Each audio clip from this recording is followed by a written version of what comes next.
Zac Robinson did not call a bad game last night. Did I say he called a good game? No, far from it. But I do want to address, his game planning and how it actually shook out, because I do think people are kind of misconstruing how that game actually went. And I'm kind of mixing up how I'm doing the video, because I do think, I should be explaining this one a little bit more, because it's really misunderstood in how he went about calling his plays and how the game flow dictated it. And I 100% understand the frustration, on how the offenses looked the past 2 weeks, because it doesn't look like last year. It doesn't look like it's supposed to be looking with a supposedly better quarterback. He is better, by the way.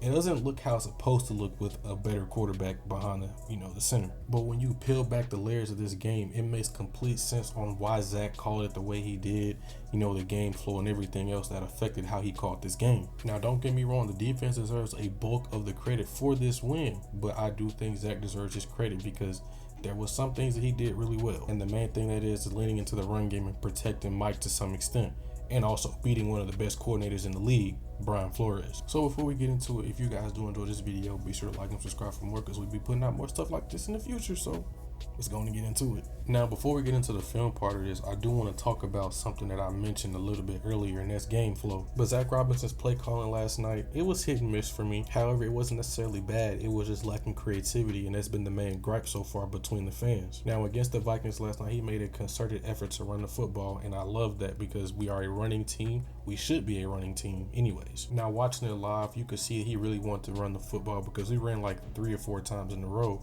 And then once that first 15 was up, we started to pass the ball more, and then Drake's fumble happened. And from that moment on, you could see that his play calling changed. He was not passing the ball. He started to run it a little bit more, probably more than everybody was used to, but I do want to talk about this. The main thing that really showed up in this game is Zach's biggest strength, and that's, his sense of game flow. Now, if you're not familiar what game flow is, I do have a pretty much a word for example of my interpretation of it. The way the score, clock, field position, and team tendencies interact to shape how plays should be called, reading the game in real time, making decisions that control tempo, exploit opportunities, and put your team in the best position to win. And after that turnover, you saw a lot of run plays, but even in short yardage situations, we took out Drake and Mooney. We put in some different receivers and some more tight ends just to make sure we pick up those short yardage situations. So if there's one thing he does get credit for, that's, adjusting on the fly in a sense and saying, hey, we're not going to come by points this easily. Let's be a little bit more conservative. Let's not put the ball in harm's way. Let's run the football and lead on our running backs. Now we can get into the film, y'all. Let's go. Now, the first thing I want to address is people complaining about us not taking shots downfield, and I really think that's a half-baked opinion when you talk about the defense that we're playing. I could understand that from, if we were playing the Buccaneers last week, because we could take shots on that defense. But Brian Flores, they may do the same things, but coverage-wise, completely different. Now, if you're not familiar with who Brett Coleman is, he does like a lot of NFL content, and he made a video about Brian Flores' defense. And if you haven't seen it, probably should go check it out when you get done with this one. But I'm going to kind of summarize what he was talking about as far as, the identity of his defense. So at his core, he wants to do these 5-man pressures, aka he wants to blitz you a lot. So let's say we're gonna send these 5 guys. Okay, sometimes he may put in 6, he may go max blitz, but at his core, you're getting blitzed. Okay, and around the league, the most common fire zone, aka zone blitz, is a 3 deep, 3 underneath, where you see 1 deep, 2 deep, obviously number 3 deep. Then you're gonna have your 3 underneath, where you have the seam flat, the middle hook, and also your other seam flat right here. And we've talked about this plenty of times on the channel, where how these can be more match based, but Brian Flores doesn't do that. Now, if you're familiar with quarters, because we've talked about it on this channel too, I made a video about our coverages, because we also run this, not with the blitzes though. Brian Flores plays a lot of quarters behind his 5-man pressure, so you have 4 deep and 2 underneath instead of having your 3 deep, 3 underneath, right? So now the way he will play this, let's split the field in half. Okay, let's look over here. So a lot of times he is playing palms or 2 read. So that's out of the cover 2 family. People consider it cover 2. I consider it quarters, because it's match based, right? Where everything is predicated off of this number 2 receiver. So for example, if we're in palms and 2 goes out, and let's say we have a vertical route by number 1, the corner is going to fall off and take this out route, and the safety is going to look and go get number 1. Now you also have your quarters wrinkles, where say if we get the same route concept, where you get a vertical and an out route, okay, you're instead of the corner taking it, he's going to go with that out route. He's going to take this vertical. He's going to double this. Okay, you can still that's a change up because palms is a little bit different. Now, say we're in a 3-by-1 set where this is an extra receiver right here. Now, you still get the same thing by these number 2, but this guy's going to come into play. He's going to be cheating over to the number 3, and if he runs anything like this, he's going to get over top of it, robot turn and run with it, okay? The most stressed out part in this defense is underneath because, these guys have to cover sideline to sideline. They can only be right. They cannot be wrong.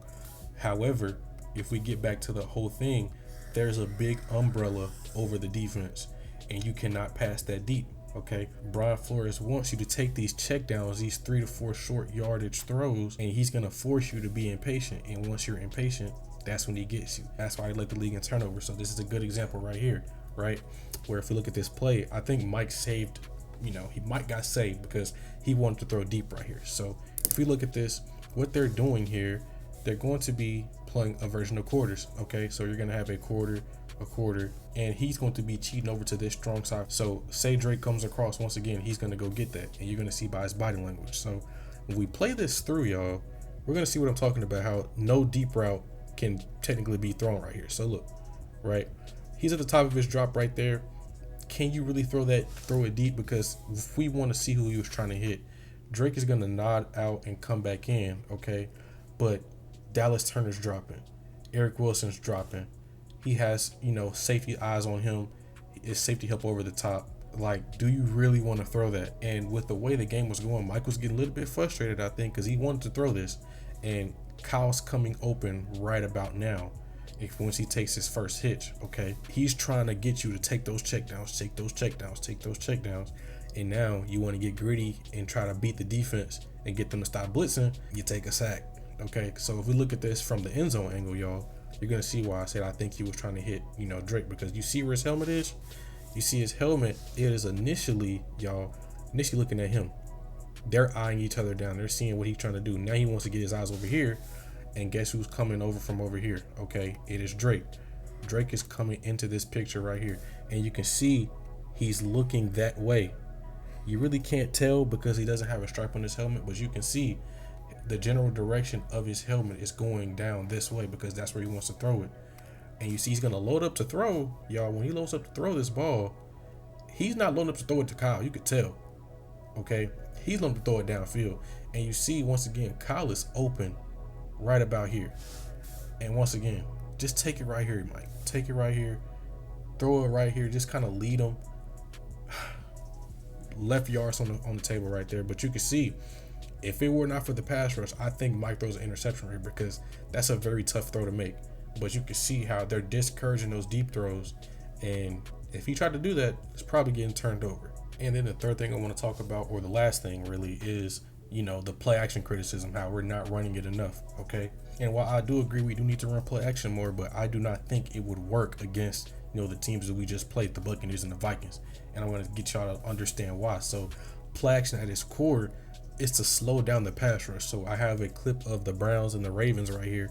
I want to show y'all what play action does, okay? Specifically under center play action, it works out of pistol, kind of works out of shotgun, but you're going to see, let's pay attention to the defensive lineman right here, okay?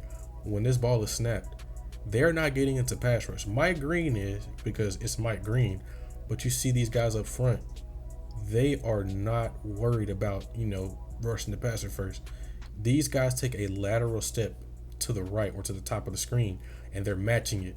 They're going with the flow, and then once they read pass, then they get into their pass rush. And you can see Joe Flacco has all day to throw, and as you can see right here, this outcut is wide open right here, and he's going to put it on the money right there. Cool.